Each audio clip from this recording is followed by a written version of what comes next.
अबू हुरैरा रज़ियल्लाहु अन्हु फरमाते हैं कि अल्लाह के नबी ने फरमाया, बदा अल इस्लाम गरीबन व सयऊद कमा बदा गरीबन फतूबा लिल गुरबा। मुस्लिम शरीफ के अंदर एक हदीस मौजूद है और इस हदीस का मतलब यह है कि इस्लाम जब शुरू हुआ था, अल्लाह के नबी सल्लल्लाहु अलैहि वसल्लम ने जब शरीयत पेश किया और इस्लाम पेश किया था, तो उस वक्त भी इस्लाम गरीब था लोगों के लिए, गरीब नाशना, लोग उसके करीब नहीं आते थे और बहुत मुश्किल मरहला था। और फरमाया वो सयऊद कमा बदा गरीबन,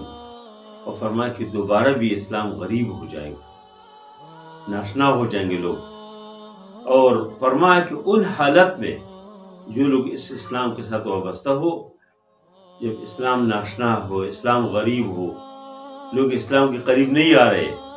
तो फरमाया कि फतूबा लिल गुरबा, उन लोगों के लिए, उन गरीबों के लिए जो उस हालात में इस्लाम के साथ हो, उसके लिए खुशखबरी हो। यानी गोया कि अल्लाह के नबी सल्लल्लाहु अलैहि वसल्लम ने उसके लिए दुआई की। इस हदीस में एक तो ये जिक्र हुआ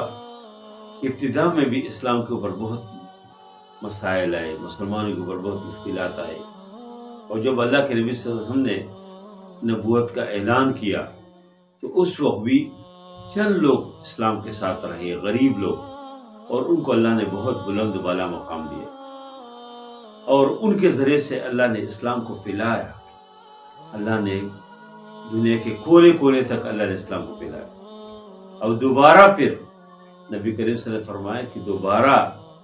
इस्लाम उसी तरह गरीब हो जाएगा और फिर इन लोग इस्लाम के ऊपर अमल करने के लिए तैयार नहीं होंगे। अब देख, कारोबारी दुनिया में अब देखे हर आदमी कहेंगे जी कि वो झूठ बोल रहे हैं, तो मैं भी, अगर मैं इस अंदाज से अपने सामान को फरोख्त न करो तो मुश्किल है मेरे लिए। यानी ये सारी चीज़ें हैं कि इस हदीस की मिस्ताक है कि फिर लोग जो है दीन से दूर हो जाएंगे, इस्लाम से दूर हो जाएंगे, शरीयत से दूर हो जाएंगे।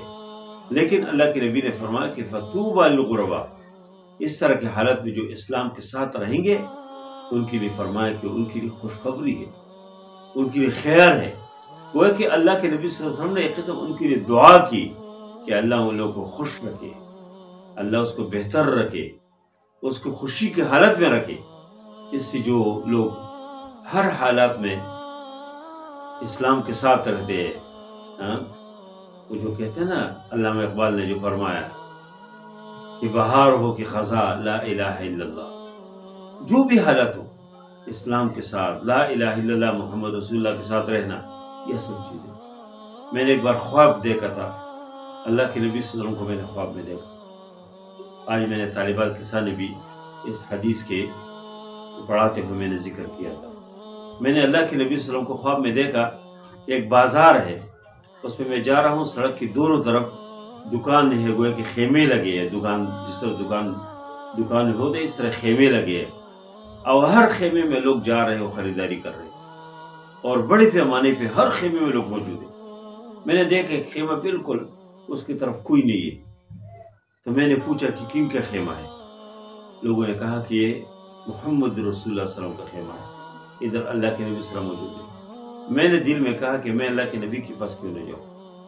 तो मैंने इरादा किया और मैं अल्लाह के नबी सल्लल्लाहु अलैहि वसल्लम के खेमे की तरफ गया। मैंने देखा कि अल्लाह के नबी सल्लल्लाहु अलैहि वसल्लम खेमे के अंदर बैठा हुआ है, बेहतरीन सफ़ेद चादर सर के ऊपर डाला हुआ खामोश बैठा है, और मैं अल्लाह के नबी सल्लल्लाहु अलैहि वसल्लम के पास पहुंच गया। अभी मुझे याद नहीं आ रहा है कि मैंने अल्लाह के नबी सल्लल्लाहु अलैहि वसल्लम के साथ क्या गुफ्तगू की और मेरे उनके दरमियान क्या बात हुई, लेकिन उन हालात में जब मैं अल्लाह के नबी सल्लल्लाहु अलैहि वसल्लम के खेमे पहुंचा और अल्लाह के नबी सल्लल्लाहु अलैहि वसल्लम सामने बैठे खेमे में और मैं उनके सामने खड़ा हूँ, इसी दौरान खेमों के पीछे से परिंदे उड़ते हैं और परिंदे उड़ते हैं और एक अजीब किस्म माहौल बन जाते हैं। मैंने पूछा क्या हुआ लोगों से, लोग कहते क़यामत कायम हो गई। तो मुझे इस ख्वाब के ऊपर बहुत खुशी हुई कि इंशाअल्लाह अल्लाह ने चाहा तो हम इन हालात में भी कि जब कोई इस्लाम और शरीयत के करीब नहीं आएंगे, कम आएंगे, हमें अल्लाह इंशाअल्लाह तौफीक देंगे कि हम इस्लाम के साथ रहेंगे, शरीयत के साथ रहेंगे। और ये मैं वसीयत करता हूँ कि दुनिया चंद दिन की ज़िंदगी है, बिल्कुल मामूली ज़िंदगी है। जिसके पास बहुत ज़्यादा है वो भी यही प्याज और टमाटर खाते हैं और इसी तरह दुनिया में